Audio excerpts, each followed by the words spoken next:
in this question, a charge Q is to be divided into the two small objects. What should be the value of charge on the object so the force between the object will be maximum?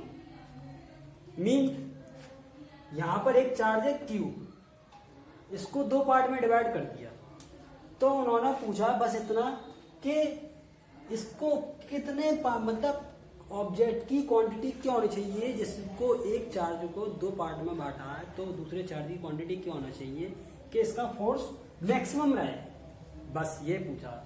मतलब इस charge के जो हमने Q charge है, इस charge की उन्होंने quantity पूछी है कि इसके कंपैरिजन में इसकी क्वांटिटी कितनी होनी चाहिए। हम पहले भी निकाल चुके हैं, जब हमने दो चार्ज को इधर उधर रखा था और बीच में कोई एक चार्ज रखा था तो उसकी क्वांटिटी निकाली थी, मगर यहाँ पर कोई चार्ज ही नहीं है। अब इसी न्यूमेरिकल में और इसी कूलाम के लॉ के नियम से, कूलाम लॉ से ही हम लोग इसको फाइंड करेंगे। देखिए कैसे, देखिए ये चार्ज है हमारा क्यू था, इनिशियल में क्यू चार्ज था पूरा, इसको दो पार्ट में डिवाइड कर दिया हमने, ठीक है। अब हमारा फोर्स क्या है, K Q minus Q upon R square, क्योंकि इनके बीच की डिस्टेंस कितनी आर लेट कर ली हमने, ठीक है। तो अब जब हम इसको फोर्स को पूरा सही से लिखेंगे तो क्या आएगा, के क्यू का मल्टीप्लाई करेंगे तो क्यू अपॉन आर स्क्वायर, फिर क्या आएगा माइनस के क्यू स्क्वायर, देखो Q square upon R square, तो हमारा ये यहां तक आ जाएगा, ठीक है।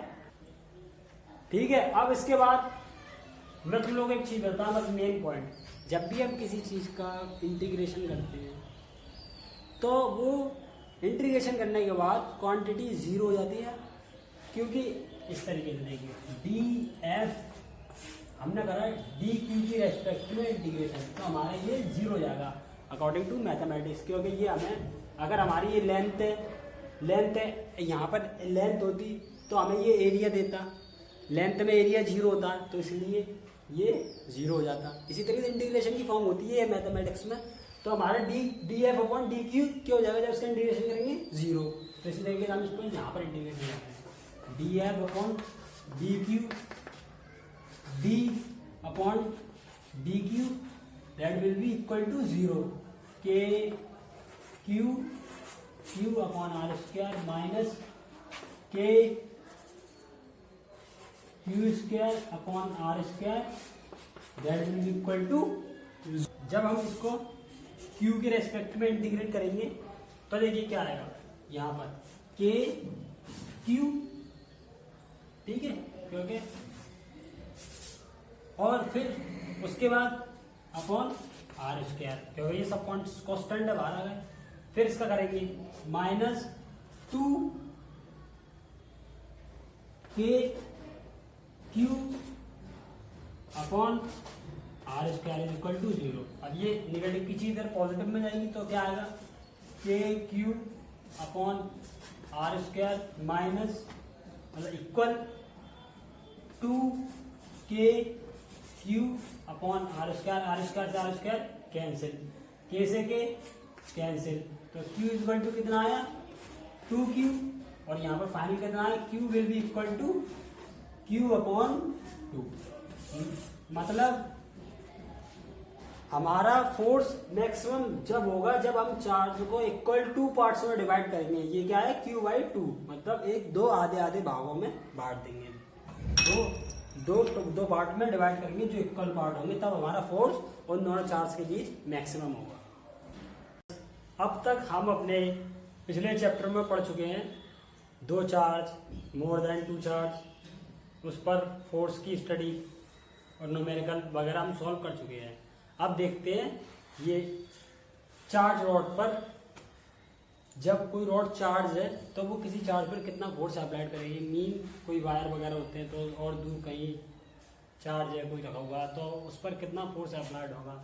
हेडिंग क्या है, the total force on a charge due to a charge rod. Mean charge rod क्या, एक लंबा सा 1D वायर है, उस पर बहुत सारे चार्ज है, ठीक है, और वो एक यहाँ पर कोई सिंगल चार्ज रखा हुआ है, तो वो सिंगल चार्ज पर उस रॉड से कितना फोर्स अप्लाइड हो रहा है उसको फाइंड करेंगे हम।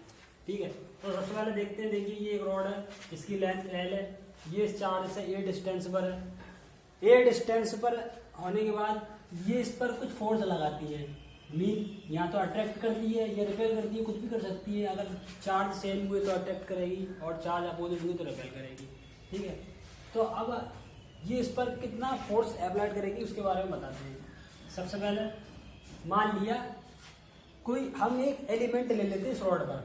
मान लिया इस रॉड पर कोई Q चार्ज है, मतलब इस रॉड पर पूरा Q चार्ज है। हमने यहाँ पर कोई एक एलिमेंट मान लिया है। एलिमेंट मानते हैं जैसे सेंटर ऑफ मास में वगैरह मानते हैं, DM वगैरह ऐसा करके एलिमेंट मानते हैं। M मास की चीज कोई चीज़ है तो उसमें DM एलिमेंट मान लेते हैं, लेट कर लेते हैं। इसी तरीके से हमने यहाँ पर एक DQ एलिमेंट को लेट कर लिया, मान लिया। ठीक है, यहाँ पर एक DQ एलिमेंट है जिस पर चार्ज DQ है और जिसकी लेंथ है DX। ठीक है, जिस पर DQ चार्ज है जिसकी लेंथ DX है। अब देखिए यहाँ पर हम लोगों को पता होता है कि हम लोग एक चीज और जानते हैं, लैम्डा, सिग्मा और रो। ये चीज सारे बच्चे जानते होंगे, क्योंकि ये लैम्डा होता है, ये 1D के लिए होता है, ये सिग्मा होता है, ये 2D के लिए और ये 3D के लिए। 1D डेंसिटी, 2D डेंसिटी और 3D डेंसिटी। तो हमारी यहाँ पर डेंसिटी कौन सी है? 1D डेंसिटी, क्योंकि यहाँ पर हम लेंथ में बात कर रहे हैं DX में। तो हमारा लैम्डा इज इक्वल टू क्या होता है? M/L। हम ये जानते हैं, मगर इस वाले केस में हमारा लैम्डा क्या है? Q/, यहाँ पर L, यहाँ पर लैम्डा कितना है? Q/L। और इस वाले पार्शियल केस में क्या लैम्डा क्या होगा? Lambda will be equal to dQ/dx। ठीक है, dQ/dx होगा लैम्डा। अब इसको इसके मल्टीपल में ले आएंगे तो हमारी dQ की वैल्यू क्या आएगी? dQ is equal to lambda dx। ऐसे लिख सकते हैं, नहीं लिख सकते?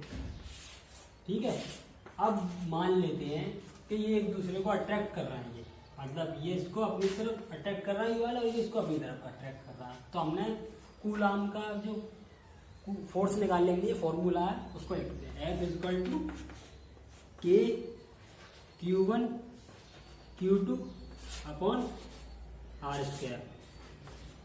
ठीक है, ये हमारा फॉर्मूला है किसका? फोर्स निकालने के लिए दो चार्ज का। अब हमने यहाँ पर एक DQ चार्ज माना है और एक यहाँ पर हमारा Q चार्ज पहले से ही है। इनके बीच की डिस्टेंस मान ली हमने x है। ठीक है, ये डिस्टेंस हमने x मान ली।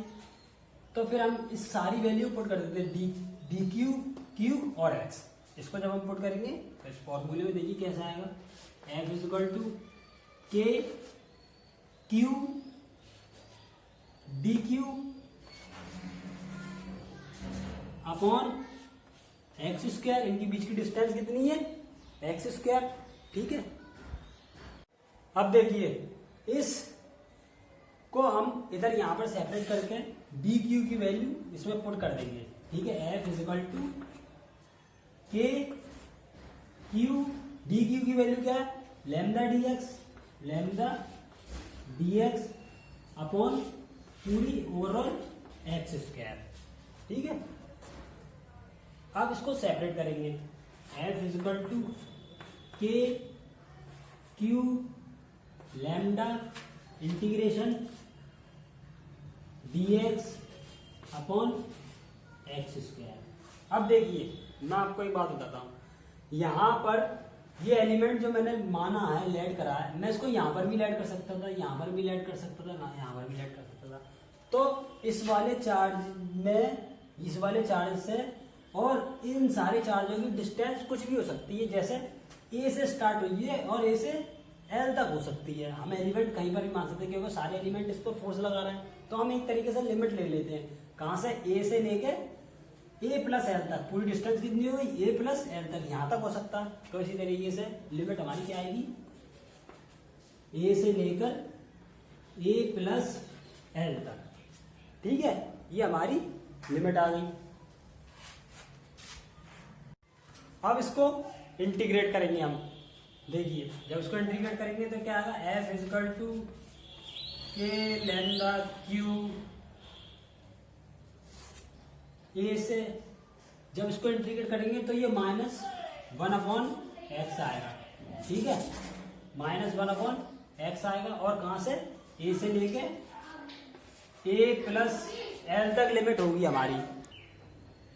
अब जब हम लिमिट पुट करेंगे, x की जगह एक बार a रखेंगे और फिर x की जगह एक बार a प्लस एल। देखिए कैसे, सबसे पहले हम लिमिट चैप्टर में पढ़े होंगे, मैथ वाले बच्चे बता देता हूँ मैं आपको, के लैम्डा क्यू ऐसे लिखने के बाद सबसे पहले upper limit minus lower limit. अब ये माइनस का है तो वो साइन चेंज हो जाएगा, कैसे करते हैं, -1/a प्लस एल, फिर माइनस अपर लिमिट क्योंकि ये माइनस का पहले से ही था, फिर -1/a, तो ये तो पॉजिटिव हो जाएगा और ये तुम्हारा नेगेटिव होगा, तो इसका साइन चेंज हो जाएगा। तो यहाँ पर फाइनल आएगा f = k lambda Q bracket में 1/a minus 1/a plus L, ठीक है। तो स्टूडेंट हमारा ये फोर्स आ गया जो इस चार्ज पर लग रहा है, या तो ये इसको F फोर्स से अट्रैक्ट कर रहा है या इसको धक्का दे रहा है, इधर की तरफ पुश कर रहा है बाहर की आउटसाइड की तरफ। तो ये हमारा इस चार्ज पर लगने वाला फोर्स है इस पूरी रॉड की वजह से। इसमें क्या सिंपल करना था, बस हमें एक एलिमेंट मानना था। एलिमेंट मानने के बाद हमारा dq आ जाता है, यहाँ से dq आने के बाद कूलाम का ये dq आ जाता है यहाँ से, और dq के बाद हमारा कूलाम का हम फोर्स, कूलाम का फोर्स का फॉर्मूले से हम पूरा ड्राइव कर देते हैं डेरिवेशन। उसमें k q lambda k dq q लिखते और dq की जगह लैम्डा dx पुट करने के बाद इंटीग्रेशन करना है। इंटीग्रेशन के बाद इसकी लिमिट रखनी है a से लेके a प्लस एल तक, क्योंकि हमारा चार्ज कहाँ से लेकर आता मौजूद है रॉड पर, a से लेके a प्लस एल तक मौजूद है चार्ज रॉड पर, ठीक है।